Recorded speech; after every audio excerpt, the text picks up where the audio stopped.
Welcome to another edition of The Walking Dead. Welcome, everybody, to another episode of EPL on Pub. Class is in session, hitting the books on Pub Sports. This is another exciting edition of the main event on Talking Ants. Welcome to another edition of The Good, the Bad, and the Money.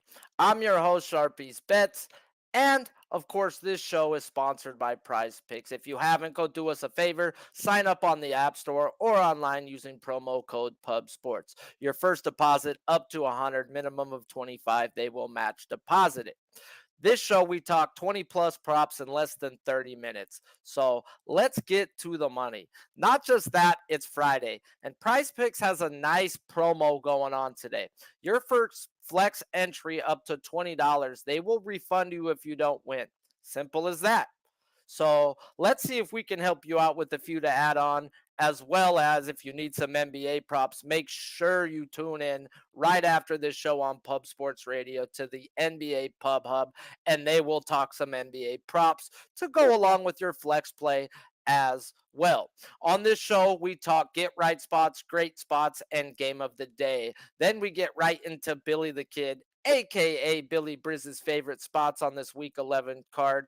And then we finish with Big Show's pick, ladder play of the day, and play of the day. So let's get to some football, and do me a favor if you haven't, smash that like button, and let's talk about the get right spot. And call me crazy, I know they're only a 3-point favorite, but I think this team wins by 10 plus this weekend. And it's the New York Football Giants, where the total is set at 44.5.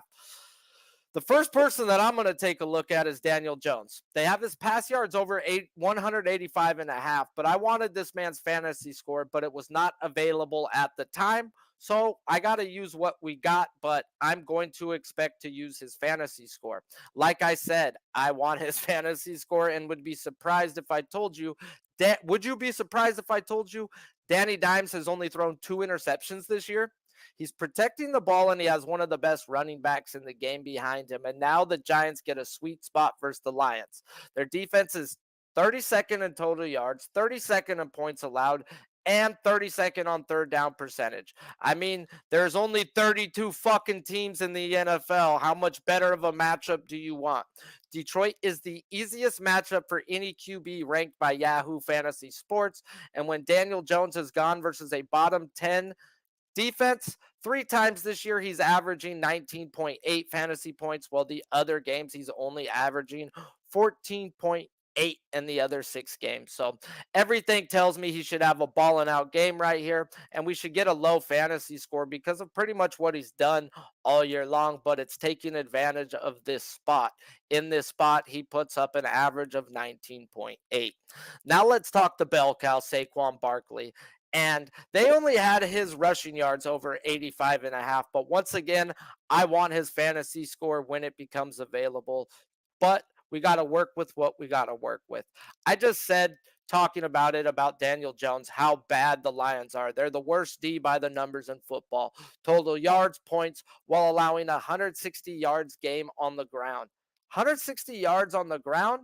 Barkley has 4 straight games with 20-plus carries, while averaging 2.75 receptions and 12.5 receiving yards in that span. He scored a touchdown in 6 of 9 games played this year, well, a TD in 4 of his last 5 games. Saquon should eat, and eat however which way he wants. That's why I want his fantasy score, but like I said, not available. Bonus, Barkley, like I said, has 6 touchdowns this year. Well, let me tell you about this sneaky little guy. He seems to be a second half guy. He's got 5 of those 6 games where he has a touchdown have came in the second half. So maybe wait for the second half to jump in on an anytime touchdown at some plus money on Barkley, or just take some balls and take him for a second half touchdown to start the game. But then we're going to get into Darius Slayton's receiving yards over 45.5. This one I like but I also like his fantasy score over, but this is not available.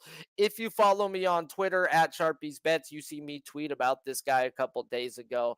This guy is legit. It's simple to me. Since week 5, Slayton has been a top 30 wide receiver in all fantasy formats. Yet people keep sleeping on this man. Since week 5, Slayton is 31st in the league in team targets, 9th in team air yards, 13th in yards per route, and 27th in fantasy points per game. Yet we keep getting low numbers versus the Lions? The Lions? Come on, man. Since week 5, Slayton is averaging 5.2 targets, 3.6 catches, while averaging 63 yards a game, while scoring a touchdown in 2 of 5 games. Fantasy should hit, and his yards are 20 yards less than what he's been averaging since they figured out who was going to be the wide receivers for this Giants football team. And let's get on into it. Usually, guys, I know I talk about one side all the time, but there was just something that was sticking out, and I had to talk about the other side on this get right spot, and it's the Lions D over 3 sacks.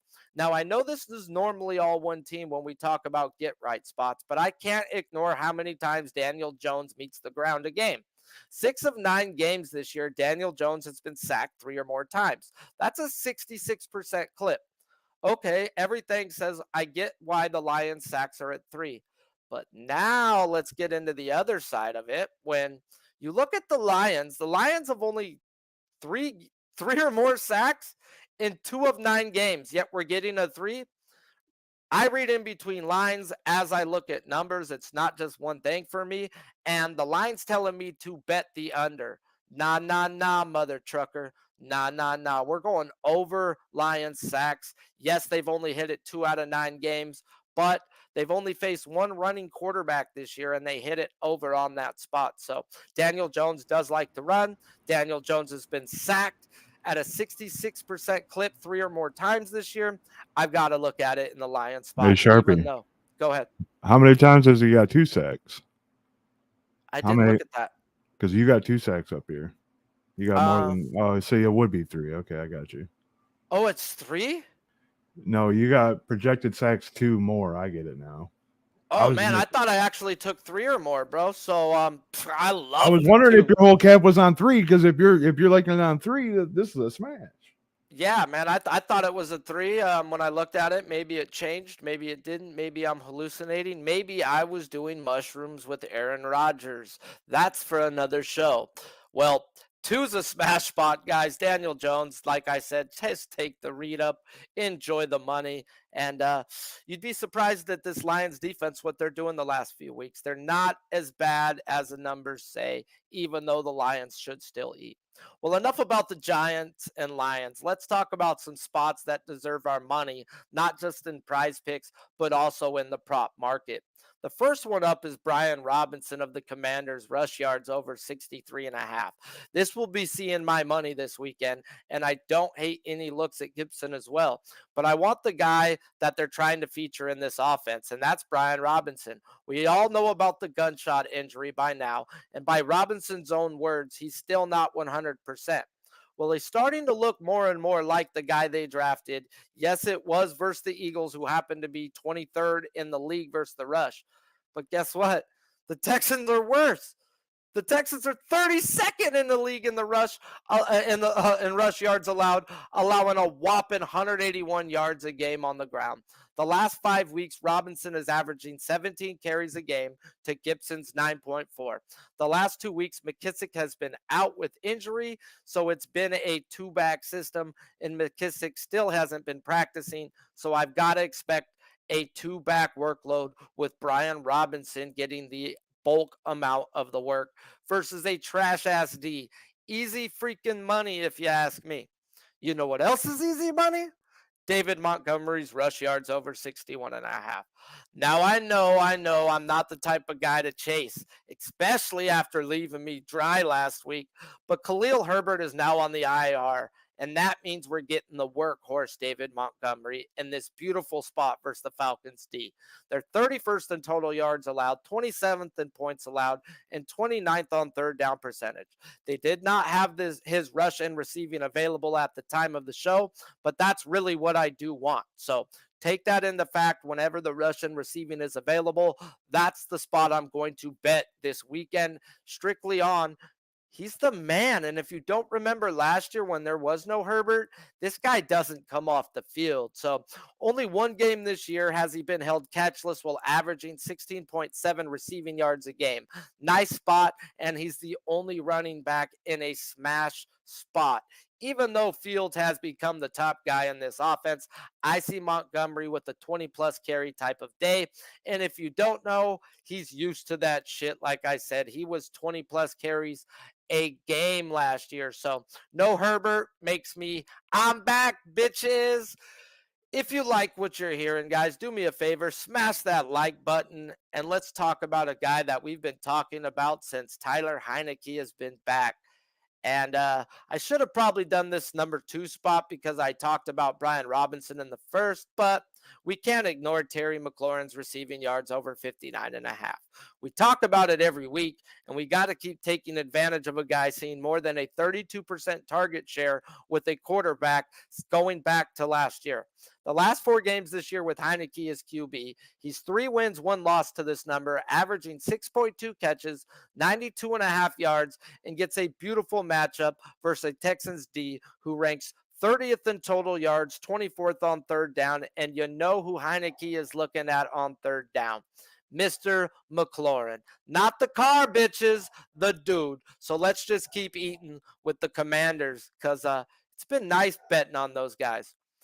Last guy we're going to talk about in the great spots is Najee Harris rush yards over 47.5. I haven't been on Najee all year unless it was a live bet at half during one of those primetime games, and we hit that hole upside the head. Now it's time to get on the Steelers' bell cow on this peon type number. 47.5? Come on, man. I know we get this number because he has not been producing, but when he gets 15 plus touches, he is, and that's the game script I see in this divisional matchup. 5 times this year, he's gotten 15 plus touches. He has 5 wins, 0 losses to this number, averaging 68.5 rush yards a game. And the Bengals D is middle of the pack. They're allowing 118 yards a game. So, yeah, that just adds up to the game script I'm seeing in this AFC North divisional matchup. I think it's going to be a defensive battle. I am not putting too much into what the Bengals did to the Panthers. If you don't remember, that was a get right spot on our show. So we knew they were going to roll there. This offense without Chase is a different offense. This defense with Watt there is a different defense. I expect a grinded out, slug 'em out type game. 15 plus touches is a lock for us because he's 5 wins, 0 losses, averaging 68.5 yards when he sees the ball 15 times. Now we get into the last spot. Oh, I do have a last spot because I'm baked like a cake. And that's, oh yeah, not the best great spot. We're going to head on into another one. This is the game of the day, guys. This is the Cowboys at Vikings, where the Cowboys are a 1.5 road point favorite, and the total here is set at 48.5. After this, we're going to head on into Billy Briz and Big Show picks. So let me hurry up so y'all can be done with Sharpie. Let's talk some Cowboys, and let's get to the overpaid quarterback in a nice spot. I want Dak Prescott's fantasy score over 17. Since Dak has been back, he is averaging 19.96 fantasy points a game, and the Vikings defense is 29th in pass yards allowed, while being the 8th best defense for quarterbacks fantasy points ranked by Yahoo Sports. We get a 3 points more than his average versus a top 10 matchup. Yeah, sign me up for some Dak over 17. Please and thank you. And that leads us into another prop that just doesn't make sense. And that's Dalton Schultz receiving yards over 41.5. This is off as they come. This is maybe the biggest offline as there is on the board this week. He's played 4 games with Dak at QB this year. He's 4 wins, 0 losses to this number, averaging 7.2 targets, 6 catches, and damn near 60 yards a game. The last 3 games, he's accounted for 17 catches, 177 yards, and a touchdown. He is the second option in this offense, and this is just too freaking low for a guy that sees that many damn targets that far down the field.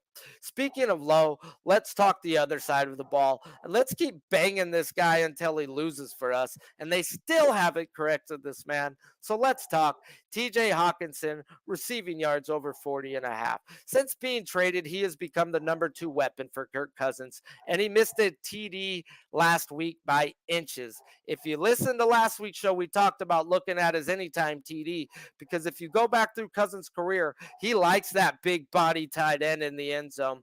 And this is, he used to throw to Rudolph. This is Rudolph on crack. Bonus look at that anytime touchdown, guys. It's coming, and it should be some decent plus money. The 2 weeks on the Vikings, he has hit his totals both times, averaging 9.5 targets, 8 catches, and 57.5 yards. It's at 40.5, man. Come on. Now we get a Cowboys D where Trayvon Diggs is going to be shadowing Justin Jefferson. Oh, man, that's going to be even more looks for a guy who's seeing 9.5 targets a game. So until they adjust this man as a top 5 tight end, I'm going to be on some Hawkinson, plain and freaking simple. And that brings us into the last spot of the day, and that's the bell cow of these Vikings. Dalvin Cook's fantasy score over 17.5. The last 3 weeks, Cook is averaging 17 carries, 5.5 targets, and 113 scrimmage yards, while scoring a touchdown in all 3 games. By the numbers, the Dallas D is a top 10 D, but there's one thing that they do struggle with, and that's stopping the rush. Dallas is 29th for the rush, allowing 143 yards a game, and now they have to deal with Cook. Cook this year is averaging 5 yards a carry, and we're getting a prime Dalvin Cook this week. Yes, sir. Sign me up for some Dalvin Cook fantasy score over. Now we get into the part of the show where we bring in a fucking winner, the leader of the NFL Pub Hub, every Sunday on Pub Sports Radio, where over 19 cappers give out their best bets and all bets are tracked. Enough about this man's accolades. Let's bring him on and pick Billy Brizz's brain. How are you doing today, and how is life treating you? Doing good, man. Life's treating me well. Excited, man. This is the best time of year for sports fans. Is right around that Thanksgiving area. We got enough information for all the sports. We got a little bit of college basketball to start off the day. I mean, what more could you ask than 5 a.m. basketball? Man, how about 5 a.m. tennis? Man, I got me some Djokovic at even money this morning because it was tied in the third set. Whoop, Some of these tennis tickets I've been seeing have been ridiculous, just like these Prize Picks tickets of recent with that You've been new talking about it. Hey, unders are the way to look on Prize Picks. Realistically, you're right. That's probably the way you should be looking. But I'm an over better. So let's get into week 11. And like you always do, you bring us 4 early looks that put money in our pockets. Let's head over to Rutherford, New Jersey, and talk about the Giants and Lions, where the Giants are a 3-point favorite, and the total here is set at 44.5. What are you looking at here? Yeah, man. We've been attacking this Lions rush defense all year, but last week we went to the QB and was very profitable, and I'm getting the same vibes this week. In love with Daniel Jones' matchup this week. The Lions have allowed the most fantasy points this season. Opposing QBs have averaged 297 passing yards per game and the most rushing yards to quarterbacks this season. Have a day this Sunday, Vanilla Vic, as Saquon Barkley would call him. Called him Vanilla Vic. Hey, bro, like it said, I was already on his fantasy score looking at that, and he averages 3 points better on this type of spot. And like you said, it's the number 1 spot. So, yeah, he's going to kill it here. Slayton better eat too, because I picked him up on my team, and I need him this week. So now we head over to a game where I talked about 2 players from already, but no one on this side of the ball, and that's the Commanders-Texans, where the Commanders are a 3.5-point road favorite, and the total is set at 40.5. What's the look here? Yeah, hopefully I can bring some appetizers to the main dish, man. You know, it's Thanksgiving week coming up next week. I'm not really high on this matchup here for Dameon Pierce. He's facing the Commanders defense. They have allowed the second fewest adjusted fantasy points per carry to the RB position. And the Texans are 0-5 in their last 5 games, but Pierce has seen 15 or more attempts in all 5 games. His efficiency and production have been consistent despite the team's negative game scripts. But let's say things don't go like the way it's supposed to go. I don't want to get caught in the box score here. I think Damian Pierce is going to go under that rushing yard total this week.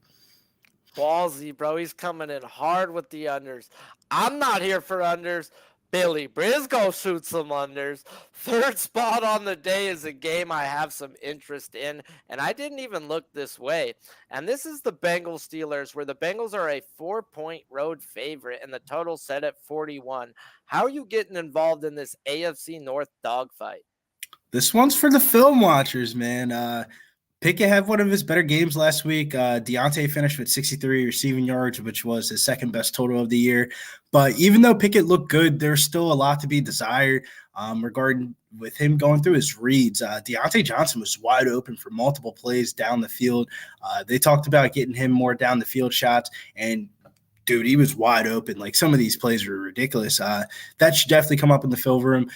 But regardless of that, he's been averaging 9 targets per game and the 9th most targets in the NFL this season. I like this spot here where you can build some chemistry here with Kenny Pickett. Definitely, he's a one read type of guy I've noticed, or take off and run. But last spot may be the best game. And there wasn't enough props for me to take this as the game of the day, but I'm glad Billy is talking about it. And that's the Sunday night football game between the Chiefs and Chargers, where the Chiefs are a 5-point road favorite and the total is set at 52. And you know Billy going to give you a curveball, because man, I didn't see this coming, but man, do I get it. And let's hear your play on my favorite quarterback in the league. Love me some Justin Herbert this week, over 260.5 passing yards. Man, the Sunday night football game has shootout written all over it. The Chiefs have allowed the most passing touchdowns to their quarterback position this year, 5th most fantasy points, and the 6th most passing yards this year. With Mike Williams, Keenan Allen back in practice this week, I think it's wheels up for this Chargers offense, man. I can see a lot of points being scored. Sneaky prop market if you're looking for a wide receiver on the other side.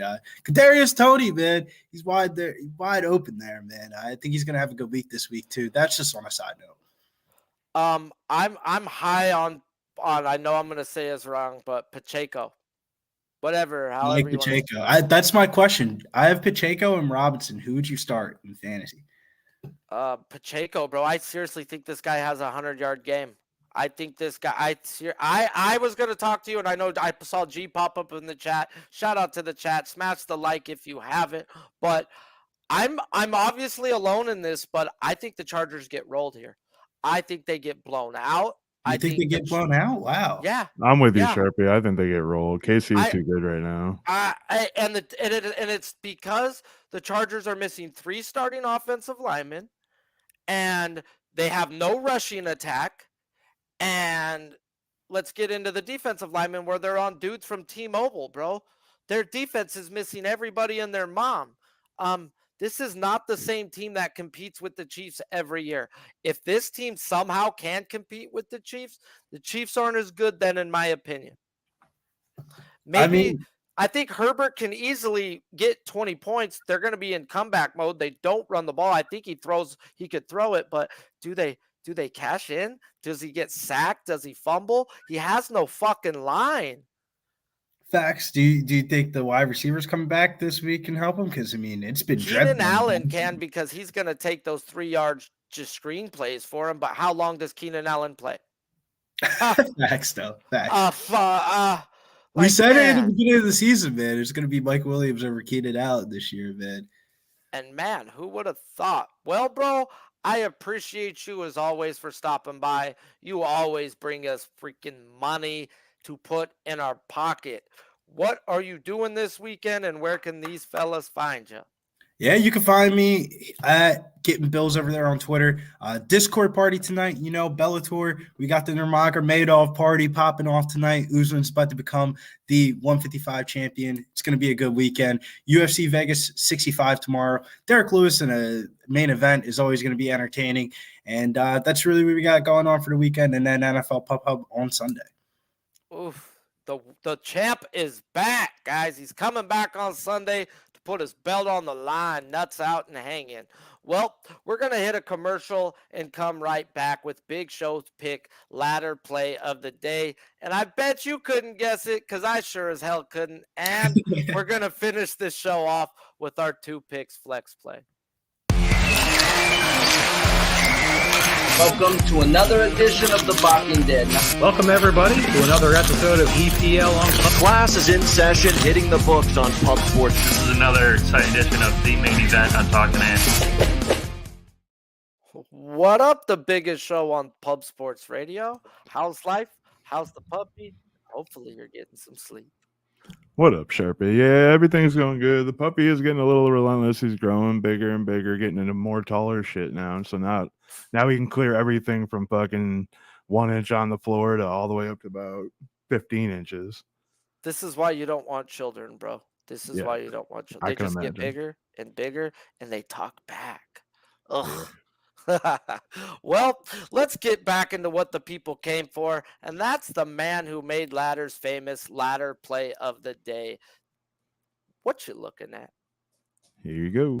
What's up, everybody? This is Big Show Picks coming in with another Big Show ladder play of the week for the good, the bad, the money. This week I will be on Russell Wilson passing yard. First prop, minus 106, over 232 passing yards versus the rated. Second prop, over 240 passing yards plus 102. Third prop, over 247 plus 110. Couple of the stats for this game. The Raiders are currently giving up 250 yards per game passing, 26th in the league. Total yards, 276.1, 28th in the league. And passes attempted, 24.4, 27th in the league. The 106 has hit 5 out of 9 times so far this year. The plus 102 is still at 4 out of 9 times. And the plus 110 is still 4 out of 9. So what's that saying is if he's hitting the plus 102, he's probably going to hit the plus 110. Let me know what you guys do. Like always, hit the like, comment, subscribe on this video. Blow this one up for us. We all try really hard. Good luck, everybody. That actually does make sense. Makes me want to just skip the plus 102 because, yeah, if he's going to get it, he's going to fucking get it, Like, fuck. This is the defense to pick on, though, at the end of the day. Like, when you tried to tell me to guess it, and then I finally got into the game, and I was like, don't tell me it's Russell Wilson.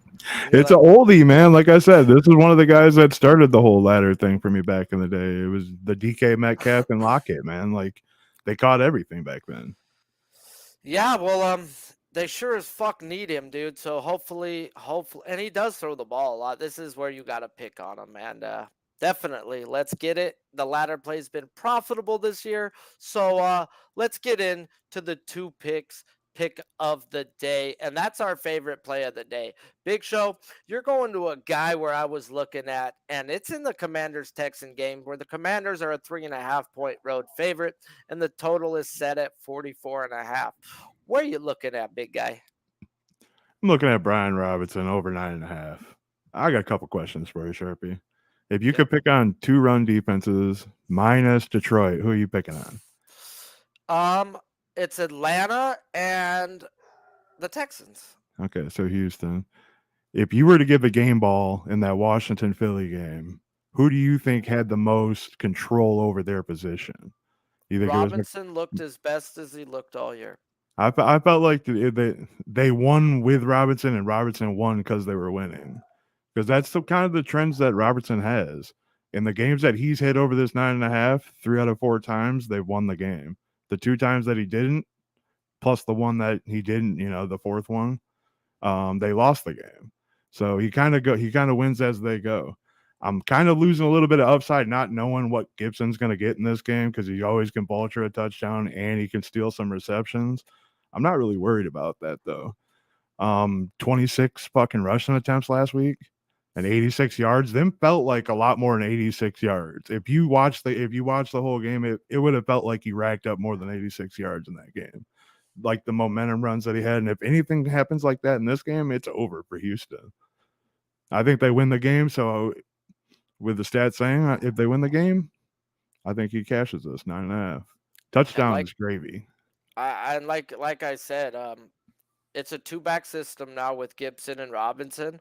And Robinson over the last 5 weeks is out carrying him 17.3 to 9.4. So he is the workhorse. That's the guy they want to feed the ball. That's the guy they want to do touchdown dances. That's the Yeah, guy they drafted. if Houston was going to game plan, which running back do you really think they're going to game plan harder for? You really think it's going to be Robinson or the scat back that can bust 30 yards on one and screenplay?